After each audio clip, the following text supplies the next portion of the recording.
Hi, folks. My name is Lucian Zenner, and with me today is Drake, a good friend of mine that's been in the comic scene in particular. With Marvel Tokon's announcement just last week, I want to get in contact with him to talk about what he likes to talk about in particular. Drake, please go ahead and introduce yourself. I mean, it's pretty straightforward. Comic Drake. I talk about comic books, and my name is Drake. That is, in fact, as straightforward as you can possibly get. Well, Marvel Tokon is coming out soon. I know that you in particular don't have a lot of fighting games background, but you also have a much more That's extensive. not. Hey. It's not that I don't have fighting game background. Like I've played my fair share of fighting games. I know a lot of lore. The problem is just for me personally, I don't have the time to sit down and learn a character for 100 hours when I could be reading just a bunch of comics. But I do play a mean Chun Li on Third Strike. I mean, Okay. granted, it's just back heavy, back heavy, back heavy, double quarter forward kick, and then that's it. Listen, if it works, it works. And I still want to It play against works. Chun-Li one of these days. I probably should play Third Strike one of these days just because it's such a cool ass game. Yeah, I Um, love Third Strike. When I worked at ScrewAttack.com, we had a cabinet in the office. So my coworker Chad, who is like really big into fighting games, he's like, bro, if you're gonna like hang around here, you got to learn at least one character. I'm gonna teach you Chun Li. She's easy. That way, you just won't get your ass handed to you in the office constantly. she's still apparently pretty good in Street Fighter 6 as well. I Hell yeah. honestly, she got some scary buzz too. It's really annoying. Get my ass whipped out there, man. It's a hard life out there. Hard life out there on the streets. But speaking of Marvel specifically, Marvel vs. Capcom is one of the like standouts of the genre in general. Oh, absolutely. But Marvel Tokon comes actually in the tailwind or the end of an era for Marvel vs. Capcom in particular. It's not made by Capcom. It's actually an Arcsys game. And the last time that we actually did have a Marvel vs. Capcom game was Marvel vs. Capcom Infinite, which Yeah. unfortunately as I'm sure we all know, it wasn't exactly very popularly received, and a lot of it, Yeah. The less said about that game, the better. And their plastic Easter egg Infinity Stones. unfortunate. Oh man, those Uh Infinity huh. Swords were actually literally just Easter eggs, just Yeah, you colored forgot Easter about them, eggs. didn't you? I wish I could keep on forgetting about them. Those were terrible. But I did actually want to bring up Infinite specifically because it seems as if there is one notable exception regarding the way that Tokon's treated compared to what Infinite was treated. Because from at least my point of view, and I think this is pretty common knowledge, a lot of what held Infinite back in particular was that it was basically based on the MCU in particular. Some of the most Mhm. popular characters in Marvel versus Capcom, like Wolverine, like Cyclops, pretty much the entire X-Men roster was missing because they were not, in fact, part of the MCU Mhm. at the time. So, in particular, I wanted to address that before we get into anything else, as it was the most controversial thing about the previous Marvel fighting game. And what are your thoughts about the MCUification of the overall franchise is Well, from your point of view? it's interesting because it's not necessarily that it's just that they were trying to do the MCU. Marvel was actually trying to downplay the X-Men in general. So even in the comics, the X-Men took a big backseat and they started bringing in the Inhumans more to kind of replace them. And we started seeing this, and I know we're going to get into it, Ms. Marvel in particular. This new era of the Inhumans they called the New Humans. So they're regular people that are living, and then the Terrigen Mist comes across and transforms them, not necessarily knowing that they had that latent inhuman gene, which just that's just the mutants. They're just doing the mutants again. Right. So they even had like the Death of X event where not only were the X-Men and the Inhumans fighting, but the Terrigen Mist was actually toxic to the X-Men. So that like all of the mutants were starting to come down with the sickness as well. So they were just really in every way, shape, and form. Even though Marvel still had the merchandising rights for the mutants, they weren't putting out as many toys, they weren't putting out as many comics, just because they weren't going to be in the movies and they didn't want to advertise for another company. That's highly unfortunate. Yeah. That does seem to be resolved now, given that the X Men are in fact part of the Mhm. MCU now. But I do recall, if I recall correctly, Miss Marvel was part of the Terrigen Mist storyline, wasn't she? Yeah, she was, and that's why it's really interesting that now with the Ms. Marvel show, they're like at the very end, it's like, oh, I saw a mutation in your genes, and then we found out later in the comics that Kamala is one of the like pretty much the only inhuman and mutant, and basically her genes were at war with each other, so her inhuman gene was suppressing her mutant gene. So we found out that her mutant power is actually the light-based powers from the MCU, but her inhuman gene was basically making the mutant gene dormant, so she didn't have access to those powers. Now, nope, she has both. She has the stretchy powers, she has the light powers. Fine, whatever. And it really pisses me off because Ms. Marvel's stretchy powers were specifically meant to not be something pretty and elegant. It was meant to be a representation of her awkward nature. Right. Basically, Luffy. I mean, yeah. I'm not complaining. I love me some One Piece. Oh, hell yeah. Hell yeah. We're both fans here. But in particular, do you suspect that there might be any impacts of the MCUification with Tokon, or is there like something else? Is there something about that you may be watching out for, whether just out of concern or anything else? Honestly, I don't really know because now pretty much everything except for the Hulk and Spider-Man are falling under the Marvel Studios umbrella for the movies. But there is that special deal that's worked out with Sony, so we are seeing Spider-Man in the MCU. And then on top of that, it really does seem like comic book movies in general are okay with embracing the fact that they are comic book movies. We're seeing the color grading go up and actually have high saturation. We're starting to see less of everything just being military armor pads for all the costumes. So really, even if there is MCU synergy, it does seem to be pulling more from the comics in general, especially with a lot of the deep cuts in the background. Like, we only got the one map of New York City, but it is just chock full of Easter eggs and little details that even the most hardcore of comic fans might not have noticed. Now, granted, I noticed them because I'm even more hardcore, but that's...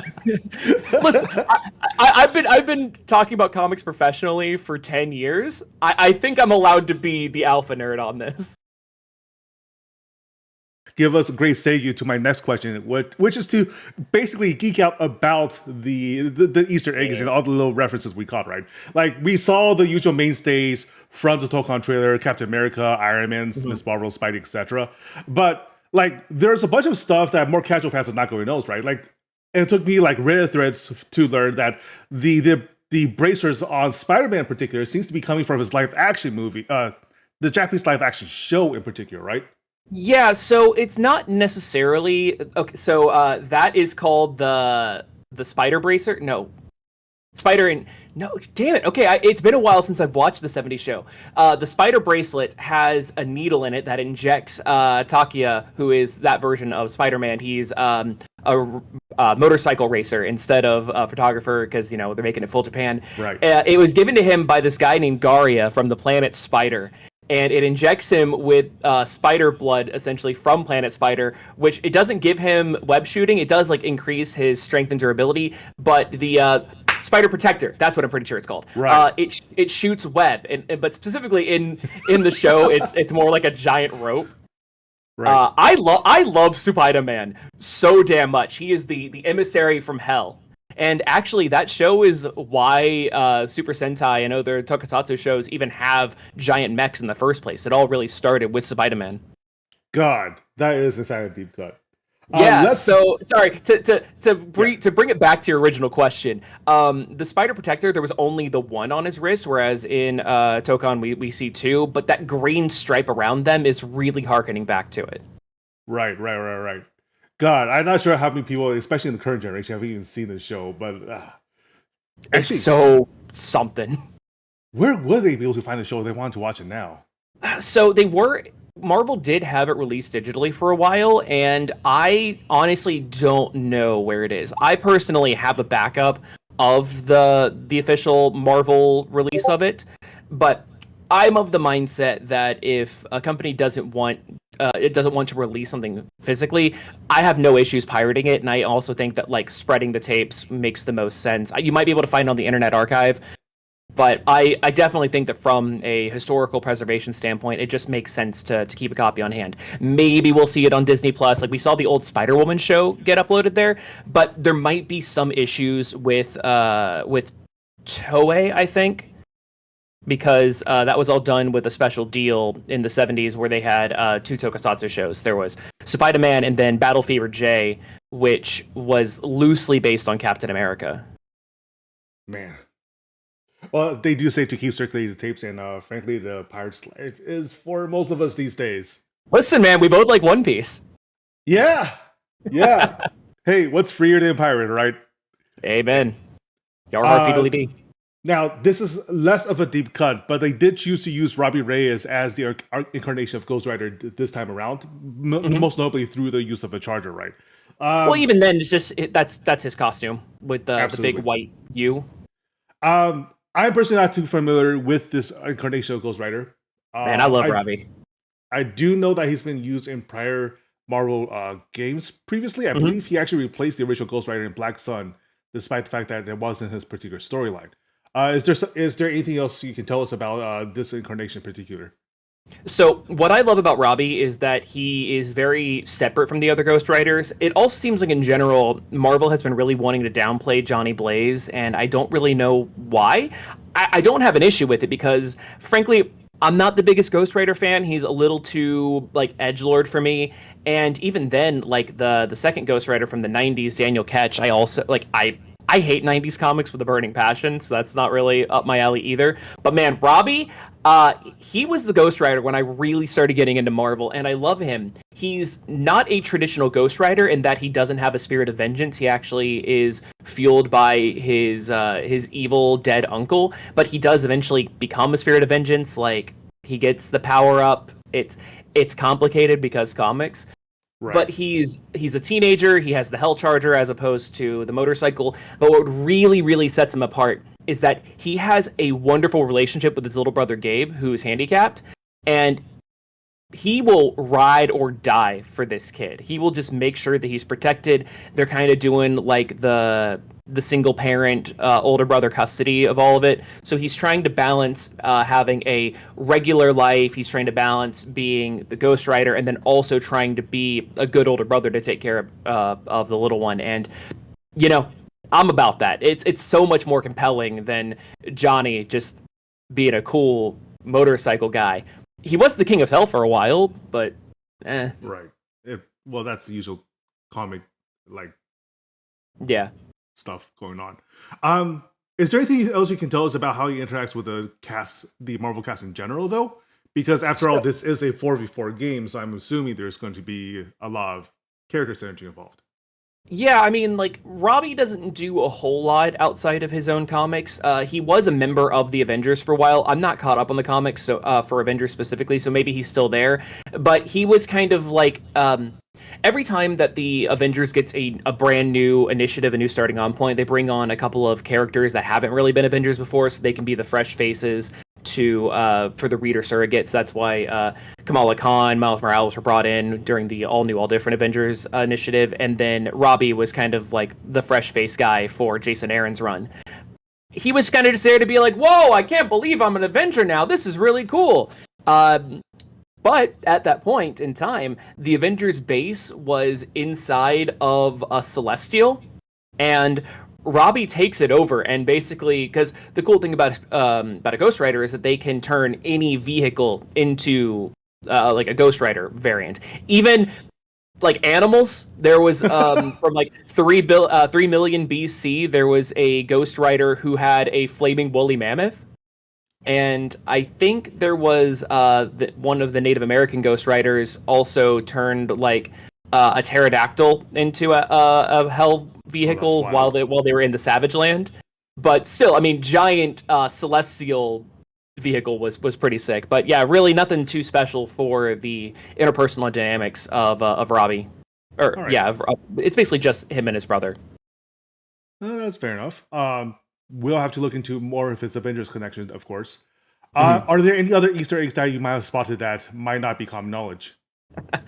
Oh, buddy. Dude, oh boy, here we go. This New York map had so much going on that I had to like take notes and break it down.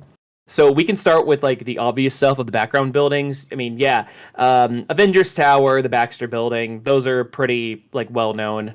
I think the average person's going to know them.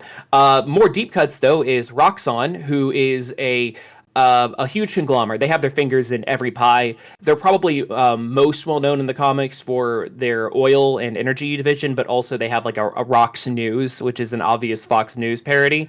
And so I'm thinking that it's probably just a giant building for all that stuff. Their owner for a while was a Minotaur. And I saw that in the Immortal Hulk. yeah, yeah, I love that. Other things you got right up at the front right in the original section was Van Dyne. So Janet Van Dyne, the original Wasp, one of the founding members of the Avengers. She's a fashion designer. This appears to be like one of her boutiques. And then over on the left-hand side, you have the Gym Theater, which is pretty important in the Marvel comics, but most notably with Luke Cage, who owned it for a good while. Also, probably one of the most deep cut in the background of that first section is the Coffee Bean, which is a coffee shop that was owned by Harry Osborn when he was trying to be like distance himself from his father. I would still question what's in the coffee. No. Harry was a good guy. He came back from rehab and was trying to start a good life. I think there might have been the point where he was even not even using the Osborn name. He took his mother's maiden name instead. Okay. So I'll question the price of the coffee instead. Oh, definitely the price you have to worry about. Well, let's see, like other stuff in the background. You had various businesses like Lucky Dog Pizza, which is a clear homage to Lucky the Pizza Dog from the Hawkeye comics, and also the Hawkeye show. He's missing an eye. He was homeless. Clint brought him in, found out the dog loved pizza. Cool. Obviously, you saw J. Jonah Jameson doing his talk show up there. Now, Dazzler, people know her. She was playing in the Gym Theater. However, on the other end was a poster for a movie starring Simon Williams, aka Wonder Man, and he's like the superhero actor of Marvel. The Avengers Museum has a little section. It's talking about the Kree Skrull War, so that happened. Probably an exhibit on that. There's some posters for Norman Osborn in what looks to me like a presidential campaign. Oof. I don't know. Like he was the head of Hammer for a good while, and like that was like it took over Shield. Right. The Circle Q, that's where Kamala's best friend Bruno works. It's a clear parody of Circle K. There was a sign for that. There was on the taxi Archon the musical, which I'm surprised they didn't just do like Steve Rogers the musical from the Hawkeye stuff, and they also did a live production at Disney World. But Archon is like more of a Conan the Barbarian type of character. And then you got like stickers of various like important things, X-Men stickers, Lockjaw from the Inhumans. But what I did find really interesting was that there was graffiti that said "No more mutants," which is the iconic phrase that Scarlet Witch said to wipe out mutant kind, essentially, leading into the House of M event, and then there was only like a few mutants left in the Marvel Universe. Right.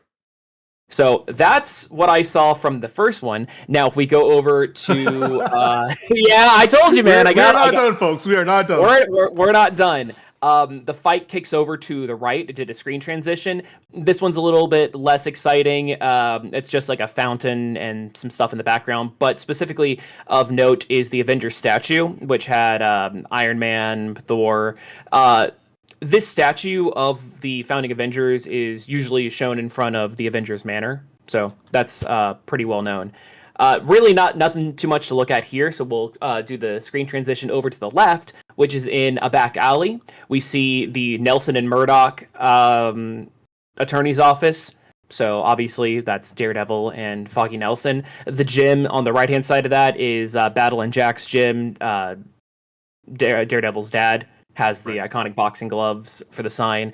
Up on the tower to the left is actually a Marvel Capcom character that we all know, Shuma Gorath, who's Eldritch Entity from the Doctor Strange comics. And that is all being quarantined off by Damage Control, who comes in and is the superhero construction cleanup crew that takes care of all of the everything. And last one, this is a deep cut that I don't think a lot of people picked up on, is that there was a building in the very back that said FC, and that is the Fact Channel. That is one of the main competitors to the Daily Bugle. So yeah, interesting. That's what I saw just combing over this before starting the interview. And I'm sure. I'm sure there's more. Yeah, I'm sure there's more, especially as they release more trailers along the way.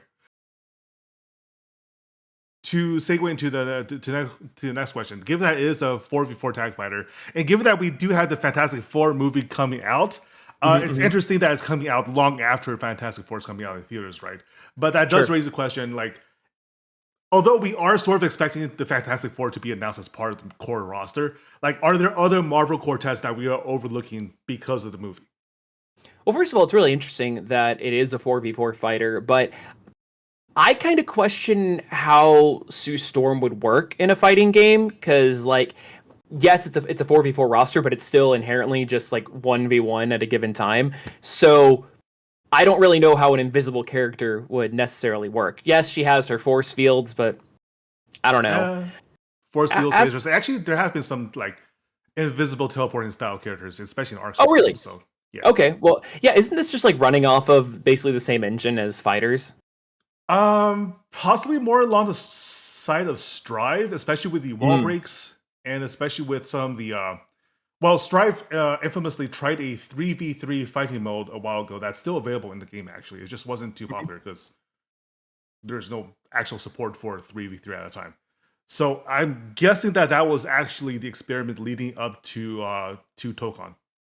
Okay, that makes a lot of sense. Yeah, but yeah, as far as quartets go, it's funny. There's more quintets than anything else. Like the original X-Men, you see more with Guardians of the Galaxy. I don't really expect more specifically 4-character teams to work. Like, I'm sure there'll be various combos, like various Avengers put together. I kind of think that if we just go full Guardians of the Galaxy, it wouldn't make a lot of sense, because like Star-Lord's in it, but do we really need Gamora, Drax, Rocket? I mean, I guess that's more like Rocket. Well, and that's funny because like we've already seen Rocket in a fighting game before, and I remember when he was the oddball choice, when people were like, "Who the hell is this guy with this little raccoon with a British accent?" And now Rocket Raccoon is a household name. That's bonkers to me. All right, so probably more teams based in rather than specifically 4v4, but yeah, especially that would make sense. Yeah, especially with Rocket Raccoon's mention, though, that does segue to our last question, which, outside of the popularity chart toppers, give us a deep cut of what you want to see on the roster, specifically like something like Rocket Raccoon coming out of nowhere. Well, that's the problem, though, is that, like, what really is a deep cut these days? Because so many of the characters that haven't had a lot of mainstream success have been adapted into shows and games. I mean, like, Marvel Rivals especially has really been giving a spotlight to characters. Like, I didn't think that Cloak and Dagger would be like a front and center main character, which that's sick. I love them, but I wasn't expecting that. And like Moon Knight, for instance, I love him. I've loved him for a good while, but now he has a show. He's in Rivals. People really do seem to know who he is now. I do hope that he gets put in Tokon because he is more of a brawler character. Right. What I love about Moon Knight is that he doesn't block. He just that's what makes him such a difficult opponent, because Taskmaster, who has the ability to copy the moves of his opponents, or even just like watching stuff, he has what's called photographic reflexes. He can't copy Moon Knight because that would put himself in danger. He's too much of a wild card, and his fighting style is too chaotic for him to successfully use. Right. And so having like a brawling character for Moon Knight would be a lot of fun, especially because now people just assume that he throws random bullshit. I mean, he does. Don't get me wrong. That's the thing that's interesting about Rivals, is that they've by necessity had to make a bunch of characters into have ranged attacks, which sure, there's plenty of those in Marvel, but there's so many more hand-to-hand fighters that a fighting game would lend itself credit to. Like Luke Cage, for instance. Yeah, he had a show, but I would love to see him being used in there. I'd also love to see Black Cat and Hellcat, because, you know, fighting games need cat girls. Absolutely, they need 100%. They need their Felicia. No, what's the cat girl from Darkstalkers? No, I think that was Felicia, wasn't it? Oh, okay, yeah, perfect. Then we have to add Black Cat, Felicia, and Felicia. Absolutely. Hellcat's probably the deeper cut. She was in the Jessica Jones show, but she never appeared in costume. she was the wife of the son of Satan for a good while, and then died and came back and has like she just has like enhanced abilities, but because hell. But I don't know, a fun agile cat girl would make sense. Absolutely, absolutely. For like an oddball pick, kind of like Rocket Raccoon, though, I would love to see Pip the Troll, who we saw in the end credits of the Eternals movie, voiced by Seth Rogen. That we never actually got follow up on, did we? Because never did. They just pretend that show stopped, that entire like movie stopped existing. Yeah, especially like with Harry Styles as Eros, like I feel like he'd be very marketable. I mean, he doesn't have the same like he's not in the spotlight as much as he was around the time of Eternals, but still, like, right. You can't set that up and go nowhere. But yeah, or Pip just like teleporting around, punching people in the dick. I think that could work. Absolutely. All right. Let's see. I wrote down more. I'm sorry. Oh, absolutely, absolutely. Give it to me. Give it to me. and I'm sorry, I'm just talking too much. I know. No, this is what I wanted. This is exactly okay. Elsa Bloodstone, we saw her in Werewolf by Night, but just another fun character that would have a good range of melee and ranged combat, using swords, shotguns, stuff like that. I would love to see the classic Baymax from the Big Hero 6 comics, where he's just like a Japanese mobster enforcer guy, or he's a dragon. I'm gonna have to look at that because I've only seen the 3D animated version. So, but see, that's the problem though. Is I've looked into this, and it really looks like Disney is trying to separate Big Hero 6 from the Marvel universe, because we haven't seen them since. In the Fortnite skins, Baymax is specifically listed as a Disney skin, not a Marvel skin. And generally, in terms of the Big Hero 6 branding, it all falls under Disney brands instead of Marvel. So I think they've just decided that they're going to move it. And especially with like how much they changed the characters, and now that's the popular perception. Like a lot of people didn't even know that Big Hero 6 was a Marvel movie at all. Yeah, that's true. That's very true. Although it does raise the question, like, is Disney involved in the Tokon project at all? Because I don't think they. They have to be though. Like they own Marvel, so in some capacity, whether like even if it falls under like the Marvel, like Marvel Studios or Marvel Games or whatever, that's still technically Disney. That's true. That's true. Although where would the Tokusatsu version of Iron Man fall under then? Of Spider-Man? Iron Man, specifically. There's a Tokusatsu Iron Man? Well, the version of him in Tokon specifically, right? The more mecha style design with the like Gundam like headpiece. Yeah, absolutely. Yeah, that would definitely be more of a Tokusatsu style in the first place. I don't think totally. It also kind of looks like the design they were using in the Avengers anime. What was that called? Yeah, it was like kind of like a Beyblade knockoff thing, where like you could summon the various Avengers to fight. God, we got some weird spin-offs. Yeah, dude, like Marvel's been all over the place, and I have to at least be aware of them.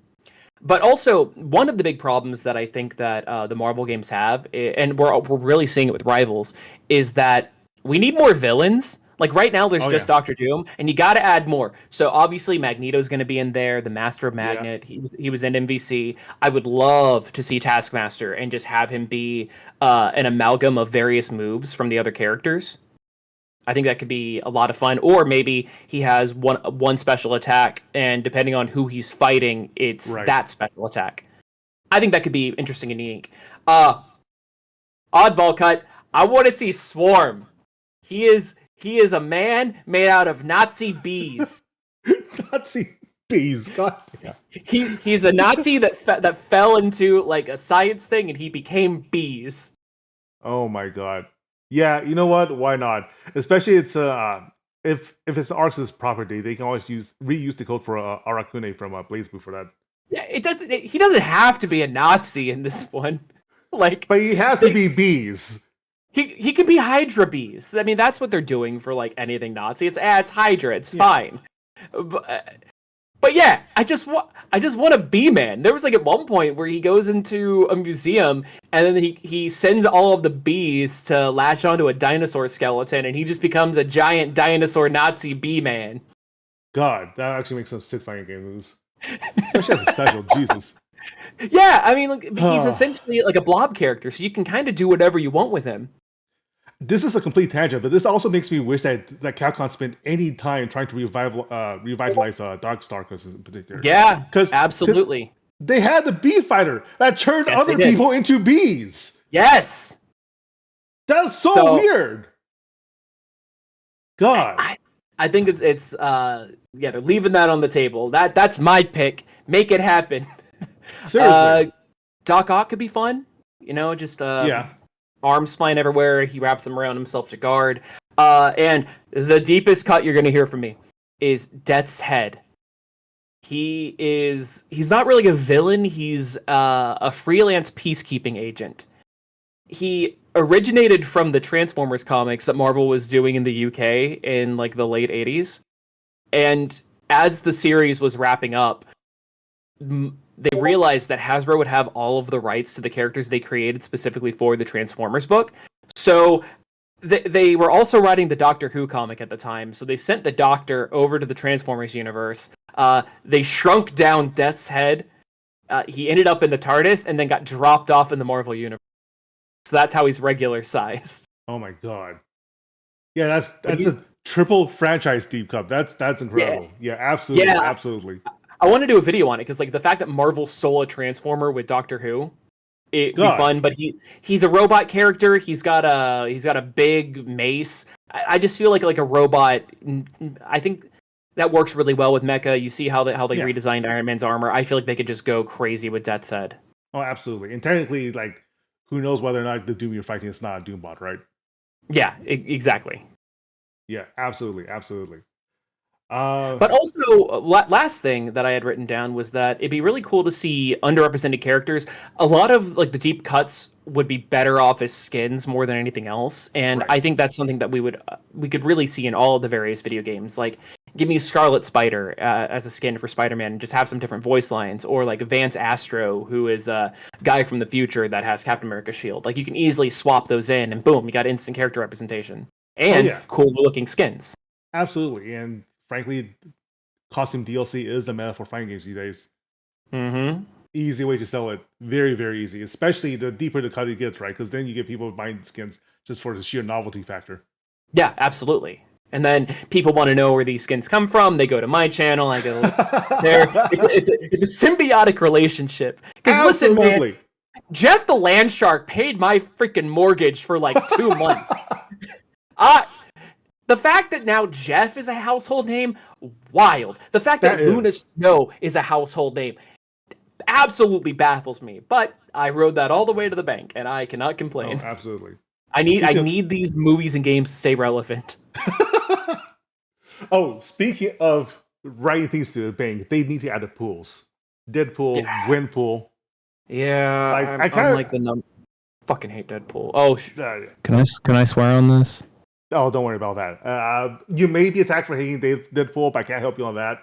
Dude, I've been attacked for hating Deadpool for a decade. I think he's annoying. I don't care that 13-year-old edgelords don't like my style. I've seen what you clap for. I don't care about your boos. They mean nothing to me. But Gwenpool kicks ass, and I'm worried that if she gets more mainstream exposure, they're just gonna Deadpool her. And specifically, we've seen that in the comics because people just assume that she's a female Deadpool when she's not even a fan of Deadpool. In the comics, like, she encounters him and she doesn't know how to counter him because she doesn't read Deadpool because he's too LOL memes. And I felt so seen. I don't want to see Gwenpool get more mainstream success, which is so gatekeepy, and I realize that. But it's just because I'm so worried about the mischaracterization. That's also why I'm a little scared of my all-time favorite superhero, who's from DC, Booster Gold. They could easily Deadpool him up, and I'm worried that if in the hands of a bad writer, that'll happen. Oof! So. Imagine Booster Gold being done by previous DCEU stuff. Mm-hmm. Oh, mm-hmm. Wow. But this is the Marvel interview. Right. Absolutely. I got We're not here to talk Spider-Man. about James Gunn or anything. Yeah, absolutely right. Absolutely right. Yeah, that's all the questions I have for now. And honestly, we're reached the 30-minute mark, which is more than I expected, to be honest. This has been great. So yeah, It's been half an hour? it's been half an hour, dude. This has been an amazing interview. This just flew by. I'm sorry that I just like talked to you. Don't be sorry. This is more than I expected, better than I expected. So It should have been more fully of a happy about this. conversation, though. No, but I wanted to hear you geek out about that shit, man. Besides, knowing about the fighting game stuff is on my level anyhow. Listen, I'll handle that. Don't worry about that. I can geek out at you anytime. We see each This other is at least once a week. This is true. This is true. And again, my ass wasn't stuck rather right now.